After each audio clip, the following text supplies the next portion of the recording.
अडथळा नसताना विमानं लँड झालेत, असताना लँड झाले. तो अडथळा काढल्यावर पण या ठिकाणी पंतप्रधानांचं स्वतः, आणि तुम्हाला माहितीये जेव्हा पंतप्रधान येतात तेव्हा ते एमरर विमानातून येतात. जेव्हा सुशील कुमार शिंदे साहेबांचा वाढदिवस होता 75वा, तेव्हा आम्ही 29 विमानं या ठिकाणी लँड केलेली. पंतप्रधान प्रेसिडेंटचं पण विमान या ठिकाणी लँड झालं. स्वतः गृहमंत्री असताना त्यांचं फॅल्कन किंवा एमरर जे ATR एवढं असतं, आपल्या इथे ATR पण लँड होत होते. विमानतळ सोलापुरात आधीपासून आहे. तुम्ही किती फसवणार आहात सोलापूरकरांना? आम्ही विमानतळ नाही, आम्ही विमान सेवेची मागणी करतोय. विमान सेवाचा नामोनिशान नाहीये तुमच्या एअरपोर्टमध्ये. विमानतळ एअरपोर्टचं उद्घाटन परवा घेतलेलं आता रद्द करून दिल्लीत 2 मिनिटाचं. अहो तुम्ही अजून किती फसवणार? एअरपोर्ट आमचं आहे. आमची रनवेची स्ट्रिप पण त्याची साईज पण वाढवण्यात आली. लँडिंग होते मोठ्या मोठ्या विमानांचं, आणि आज तुम्ही लोकांना सांगताय की एअरपोर्टचं उद्घाटन होतं. म्हणजे नेमकं काय चाललंय तुमच्या इथे? पण ऐन इलेक्शनच्या तोंडावर तुम्ही एअरपोर्टचं उद्घाटन करताय. विमान सेवा कधी सुरू करणार?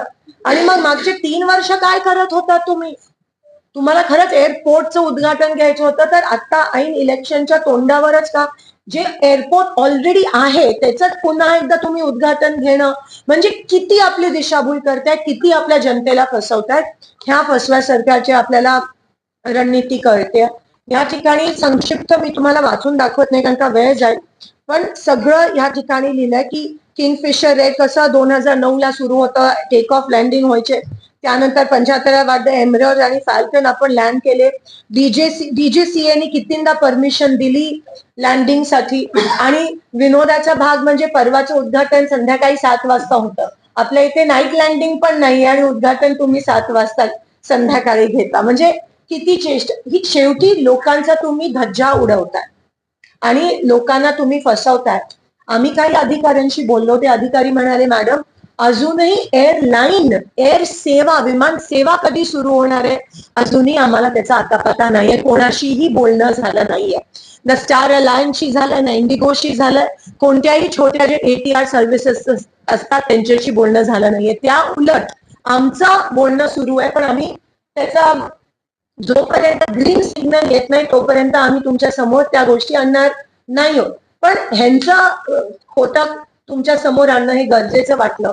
विमान सेवा अजूनही सोलापूरला कधी सुरू होणार नाही आहे ह्याचा कोणालाही आता पत्ता नाहीये. हे मी क्लिअरली रेकॉर्डवर आणू इच्छित आहे.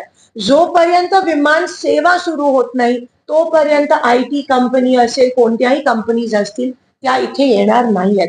तुमची फक्त मोठ्या प्रमाणात हे सरकार केवळ इलेक्शन आहे म्हणून दिशाभूल करण्याचा हे सरकार प्रयत्न करत